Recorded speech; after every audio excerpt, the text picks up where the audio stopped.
آپ نے یہاں بھی دیکھا ہوگا بہت ساری ایسی جابس ہیں جس طرح ٹیچرز کی جابس ہیں، یا پھر سی ایس ایس کے بعد، یا کچھ انجینئرس کی جابس کے بعد جب آپ سی ایس ایس کرتے ہیں، اوبیسلی آپ سی ایس ایس کر کے آپ کو جاب میرٹ کے اوپر تو مل جاتی ہے، بٹ فوری طور پہ آپ جا کے سیٹس پہ نہیں بیٹھتے.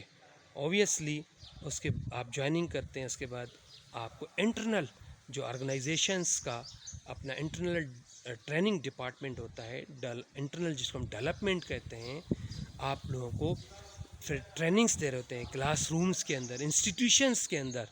پھر کیا ہوتا ہے، آپ انفرادی طور پہ تو آپ ڈپٹی کمشنر ہیں، یا پھر ٹیچر ہیں، یا ڈاکٹر ہیں، یا انجینئر ہیں، اور آپ مجموعی طور پہ جب جاتے ہیں as a student class room کے اندر، پھر آپ کا جو انڈیویژلم ہے، انڈیویژلم جو ہے، جو آپ کا انفرادی تشخص ہے، وہ پھر کام ڈاؤن ہو جاتا ہے. اینڈ وہاں کا جو ماحول ہے اور وہاں کا جو کلاس روم کا جو ایٹماسفیئر ہے، وہ آپ کے اوپر انفلوئنس کر جاتا ہے، انفلوئنشل ہو جاتا ہے. اوبیسلی پھر آپ اپنے تشخص کو کام ڈاؤن رکھتے ہیں، خاموش رہتے ہیں، اور وہاں آپ وہی ایکٹ کرتے ہیں لائک اسٹوڈنٹ، جیسے اسٹوڈنٹ ایکٹ کر رہے ہوتے ہیں. تو یہ بنیادی ڈفرینس ہوتا ہے آپ کی تھاٹ پروسیس کے اندر. آپ کا ذاتی تشخص، آپ کی ذاتی ایڈنٹیفیکیشن، شناخت نیچے چلی جاتی ہے، اور جو مجموعی قوانین ہیں یا مجموعی جو ماحول ہے جہاں پہ ایک ایٹماسفیئر بنا ہوا ہے اسٹرکٹ، وہ جہاں ڈسپلن ویل اسٹیبلشڈ ہوتا ہے، وہ آپ کے اوپر حاوی ہو جاتا ہے.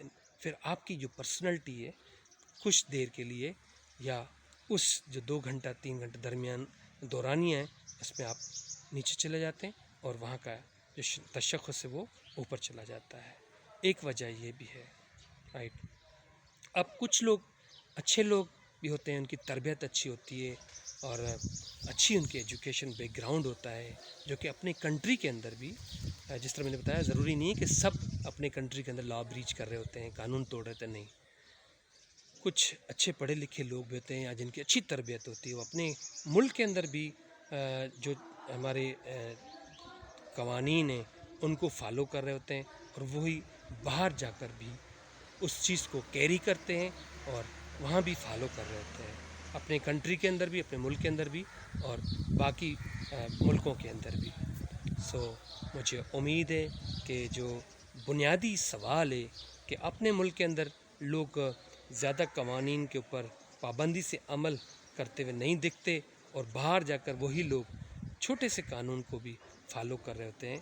سو کنکلوژن یہی ہے، بنیادی طور پہ یہ تھاٹ پروسیس کا کمال ہوتا ہے، اور آپ کا جو ذاتی تشخص ہے، ایڈنٹیفیکیشن ہے، وہ نیچے چلی جاتی ہے، اور وہاں کا جو ماحول ہے، وہاں کا جو قانون ہے، وہاں کا جو ڈسپلن ہے، چاہے اپنے کنٹری کی بھی میں نے مثال دی، کلاس روم کی، اس طرح کی بہت ساری مثالیں، وہاں کا وہ انفلوئنس ہو جاتا ہے آپ کے تھاٹ پروسیس میں. جب انفلوئنس آ جاتا ہے ماحول کا، تو آپ کا جو ذاتی تشخص نیچے چلا جاتا ہے. پھر اوبیسلی آپ باقی چیزوں کو پرائرٹیز دے رہے ہوتے ہیں، اور قوانین کو، ڈسپلن کو فالو کر رہے ہوتے ہیں. ایون آپ باہر ملک کے اندر کیو بھی نہیں توڑتے، پھر لائن بھی نہیں توڑتے، قطار بھی نہیں توڑتے.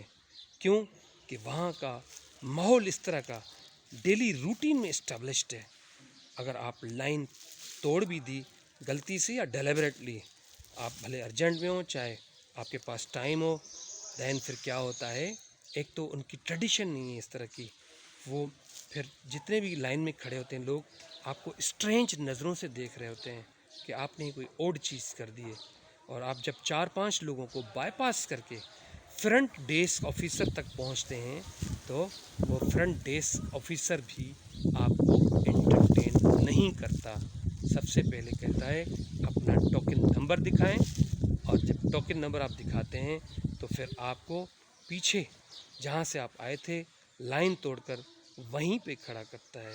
مینس کہ تمام لوگوں کے سامنے آپ کی انسلٹ بھی ہو رہی ہوتی ہے ساتھ ساتھ.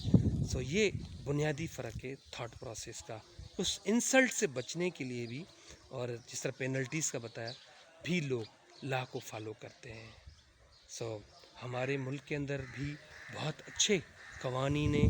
ہم سب کو، تمام لوگوں کو چاہیے کہ چاہے چھوٹا قانون بنا ہو ملک کے اندر آئین کے اکارڈنگ، یا جو بھی پاکستان پینل کوڈز، جو بھی آپ قوانین کی بک اٹھا لیں، ان تمام، چاہے ٹریفک قوانین کیوں نہ ہو، روزمرہ کی جو سول لاز ہیں وہ کیوں نہ ہو، اسلامک جو لاز ہیں، تمام لاز کو ہمیں، قوانین کو فالو کرنا چاہیے اسٹرکٹلی. اسی میں ہی مجموعی طور پہ بینگ اے قوم، بینگ اے نیشن، ہم تمام لوگوں کی کامیابی ہے. اپنے میزبان ڈاکٹر شمیر علی میمن کو اجازت دیں. اللہ آپ کا حامی و ناصر رہے. تھینک یو سو مچ. پاکستان زندہ باد.